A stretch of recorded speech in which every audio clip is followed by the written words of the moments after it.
The unexpected connections of ancient civilizations. The lost map. Professor Daniel Whitmore had spent his life chasing the mysteries of history. An archaeologist renowned for uncovering lost civilizations, he never expected that an old, tattered map, one that shouldn't exist, would lead him to the greatest discovery of all time. The map, found hidden inside an ancient Sumerian tablet, depicted landmarks from civilizations that had supposedly never met: the Mayans, Egyptians, Mesopotamians, and even the ancient Chinese. How could a civilization from over 4,000 years ago know about lands they were never supposed to have seen? As Daniel traced his fingers along the ancient parchment, a single symbol stood out, a sigil resembling an all-seeing eye surrounded by a serpent. He had seen this before. It was carved into temple walls in Egypt, painted in sacred Mayan codices, and whispered about in forbidden texts. It was a symbol of knowledge, of power, and of something long forgotten. He knew one thing: the truth lay buried in the past, and he was going to uncover it, no matter the cost. Chapter 1. The Hidden Temple. Daniel's journey took him deep into the Amazon rainforest, where he had arranged to meet Dr. Isabella Reyes, a Mayan history expert. She had contacted him weeks ago with an urgent message, one that hinted at a discovery that could change everything. "This is it," Isabella whispered as they stood before the entrance of a newly discovered Mayan temple, its carvings covered in vines and moss. Carved into the stone entrance was a depiction of a pyramid, but not a Mayan one. It bore the distinct smooth edges of the Great Pyramid of Giza. "This shouldn't be here," Daniel murmured. The Mayans and the Egyptians never had contact. They were separated by thousands of miles and thousands of years. "Unless history isn't what we think it is," Isabella said grimly. Inside the temple, they found more anomalies. Hieroglyphics with Sumerian cuneiform interwoven into them. Depictions of Chinese dragons next to the Mayan feathered serpent god Kukulkan. And in the center of the chamber, an ancient stone tablet depicting what looked like a map of the world. A map that predated Columbus by millennia. Daniel felt a chill run down his spine. Something wasn't adding up. Chapter 2. The Brotherhood of the Serpent. That night, as Daniel and Isabella studied the carvings, they were interrupted by a shadowy figure lurking near their tents. Before they could react, the figure stepped forward. A tall man with piercing blue eyes and a deep scar running down his cheek. "My name is Elias Carter," he said in a calm yet authoritative voice. "And if you value your lives, you'll stop this search." Daniel exchanged a wary glance with Isabella. "And why would we do that?" Elias sighed. "Because you're about to uncover something that has been hidden for thousands of years. Something that powerful people have spent generations keeping buried." He placed a weathered book on the table.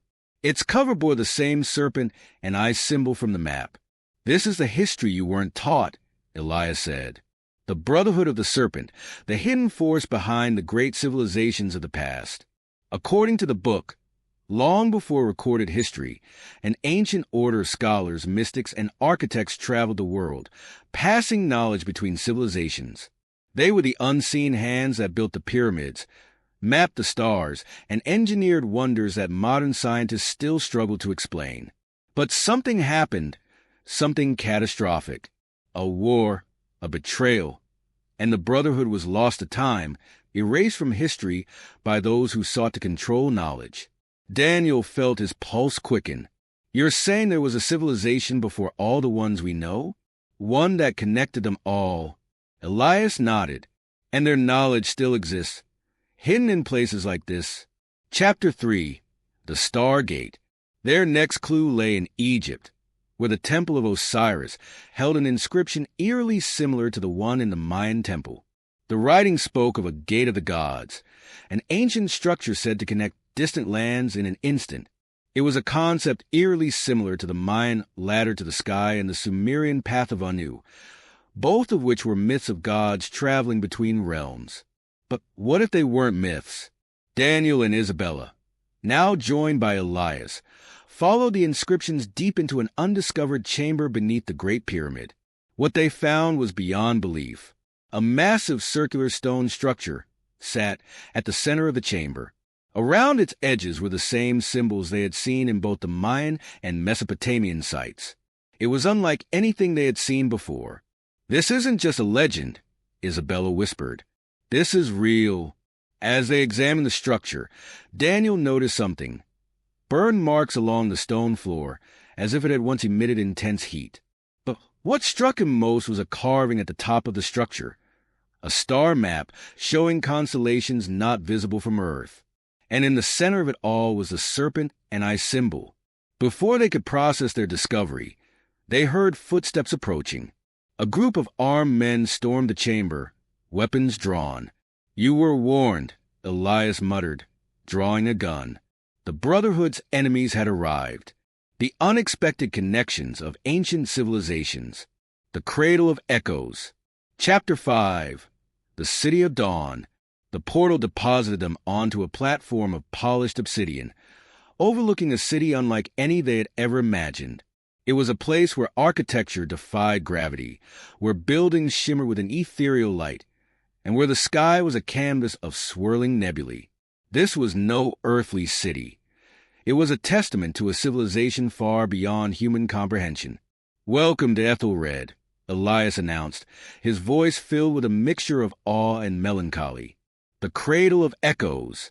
Ethelred was a city built on layers of knowledge, a fusion of every civilization they had encountered. The streets were paved with materials that resembled both polished jade and crystallized metal, and the buildings bore architectural styles that blended Mayan pyramids with Egyptian obelisks and Sumerian ziggurats. It was as if every culture had contributed to its creation, a living tapestry of human ingenuity. "This is impossible," Isabella breathed, her eyes wide with wonder. Daniel, however, felt a sense of unease. "It's too perfect," he murmured. "What happened here?" Elias led them through the city, past silent, empty plazas and deserted workshops. The air was still, heavy with a sense of loss. They reached a grand hall, its walls covered in holographic projections depicting Ethelred's history. Ethelred was built by the progenitors, Elias began, his voice echoing through the hall. "A race that predates humanity, but who saw our potential. They sought to guide us, to elevate us, to prevent us from repeating the mistakes of their own past." The projections showed the progenitors visiting Earth, sharing their knowledge, inspiring the rise of great civilizations. They were the architects of the pyramids, the scribes of the codices, the astronomers who mapped the stars. But their influence was not without consequence, Elias continued. Their knowledge was too powerful, too tempting. Some sought to control it, to use it for their own ends. A war erupted, a conflict that tore Ethelred apart. The projections shifted, depicting scenes of chaos and destruction. The city was engulfed in flames, its buildings crumbling, its inhabitants fleeing. The progenitors, realizing their mistake, chose to withdraw, Elias said. They sealed Ethelred, erased their existence from human memory, and left us to our own devices. Daniel felt a profound sense of loss. And the Brotherhoods? The Brotherhood was formed from the progenitors' remaining disciples, Elias explained. They vowed to protect their knowledge, to guide humanity towards enlightenment, but to never interfere directly. "Until now," Isabella said, her voice filled with apprehension. Elias nodded. The progenitors left a warning, a prophecy.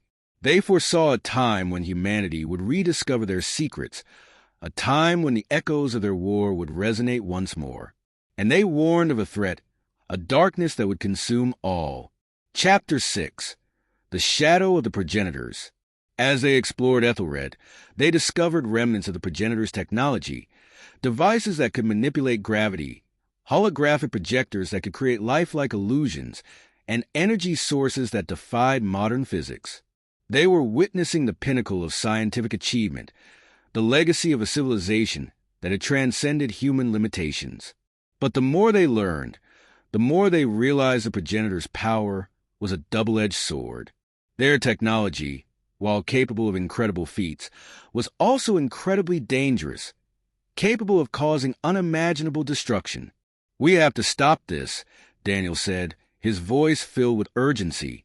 "If this knowledge falls into the wrong hands—" "It already has," Elias interrupted, his eyes fixed on a holographic projection depicting a group of figures in modern military uniforms. "They've been here before." The figures were examining a device that resembled a miniature version of the Stargate. They were the same men who had attacked them in Egypt, the ones who sought to control the progenitors' technology. "They're trying to reactivate the Stargate," Isabella said, her voice trembling. "But they don't understand the consequences. The Stargate, they learned, was not just a portal to Ethelred.